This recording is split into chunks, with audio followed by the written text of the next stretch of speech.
So tell us what Nick was like when he lived with you guys. He was very respectful. He was a little quirky, a little socially awkward. He was quiet. He told us he was depressed. We knew he was depressed.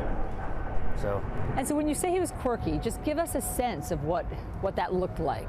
He was just he's just trying to fit in. He just didn't know what to say or when to say it or how to say it, you know. So he'd ask a lot of questions. He'd apologize a lot if we told him to do something. If he needed to clean up something after himself or something, he'd apologize and said he was sorry. You don't have to be sorry, just do it. And did you know that he'd had this history at the school, that he'd been suspended for these sort of behavioral issues? I knew he was kicked out of Stoneman Douglas.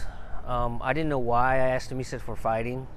And that was it. I mean, when he came in to live with us and part of it was getting him back in school, I tried to get him back in Stoneman Douglas. And they just basically told me no, so we put him in an adult education center. And what was he studying? What did he say? He's just trying to get his high school diploma. And he's doing well. He was doing really well. He was proud of what he was doing. He'd tell me every day that he took, you know, how many quizzes and how many tests and did good on them. There are different reports of him having been violent at times. There's different reports of him having been rude to teachers, being profane, using bad words. Did any of that ever come up? Did you see any flashes of any of that? Not at all. Not at all. Do you know where he bought the gun? No. No. I just, when I talked to him about coming to the house, I made sure they were purchased legally. I asked him, and I asked for the paperwork, and he provided everything, and it was okay. How many did he have? I'm not sure. When he moved into your house, you saw one or you saw more than one? There was a few. There's a few. But he had a couple pellet guns too. You know, so I don't know which was which, and it really doesn't matter what he had. They were under lock and key. Did it worry you that here's a depressed 19-year-old with an AR-15? No. I mean, to me, the depression was more stemmed from losing his mother, not from all the things they said about him being bullied or by things that happened in school and all the other issues that have now come out. I didn't know any about all those issues. I just thought it was about his mother, you know. But the day I met him, I told him, I said, you need to find somebody to talk to. We need to find you a professional to speak to. And that was, the ball was rolling on that just days before all this happened. Yeah, tell me about that. You took him to a counselor, yes? I did, because I have my own. I had someone I go and talk to. And the last time I had gone, I introduced them. They got his name. They were going to start the insurance processes to see what would be covered, and he was going to start going.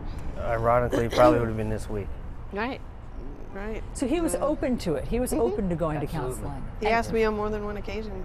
He recognized that he needed help. He knew it. I believe so. Yeah. Was he taking any medication? Not that I know Not of. that we know of. You never saw any pills? You never saw anything? You never saw any drugs? No. As I've said before, I offered him Motrin for a headache, and he says, I don't like taking pills.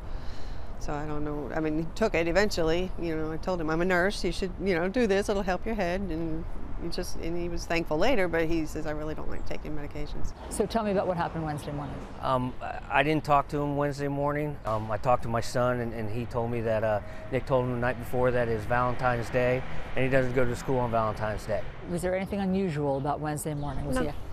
No, just the fact that he was home. I just asked him, I said, what are you doing home? You didn't go to school? And he said the same thing about Valentine's Day.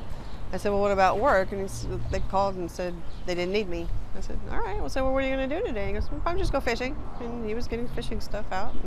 And I had some errands to run, so I left, and that's the last time I saw him. It's now come out that he had sent a couple of texts to your son while he was in the Uber car on the way to the high school. Does it ever cross your mind that he might have been looking for your son for some reason? Every second of the day. Absolutely. What do you think those were about? I have no idea. I have no idea. I don't know if he was looking for him or trying to protect him or what. I don't know. Is there any part of you that thinks that your son might have been the target of when he was going over there? No. No, because he had every opportunity to hurt us if he wanted to. And he didn't. He had told him 2 weeks prior that he's the happiest he's been in his life before all of this, just a couple weeks ago. The happiest he's ever been in his life. Mm-hmm. Yeah. And so how do you guys process this? How do you explain We what can't. can't. We don't know. We're lost. We have no answers. If you saw Nick right now, what would you say to him? I don't want to see him right now. I tell him I'm disappointed. We're hurt. We're angry. We want to know why. Mm-hmm. We don't know why. I mean, we helped him out, put him on a good path, and he seemed to be doing well with it. And I mean, was he faking the whole time, or we don't know. We have no idea. And Kimberly, you had a moment, right, where you saw him.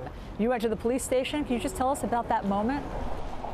It's just rage in my heart and mad at him. And I just went, when they passed him by, I basically went after him and just said, "Really, Nick? Really?"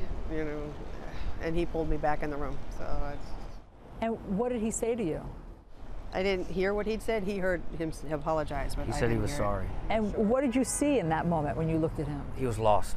He was lost. What do you want to say to the families? There's really nothing I can say to comfort them. We feel for them. Our heart aches for them, and hopefully something good will come out of this. We're trying to figure that out. What would that be? What would you call for? What's the... I am proud of the students taking up for their own and demanding changes. I think that's very important, and maybe somebody will listen. How does your son feel about having to go back to school? He has mixed emotions. He wants to go back. He wants to see his friends. He's more willing to go than we are willing to let him at this point. You're nervous. Absolutely. Why? What do you think could happen? His friends know him and know he's a good person, but there's people there that may not know him, and we don't want anything to happen to him.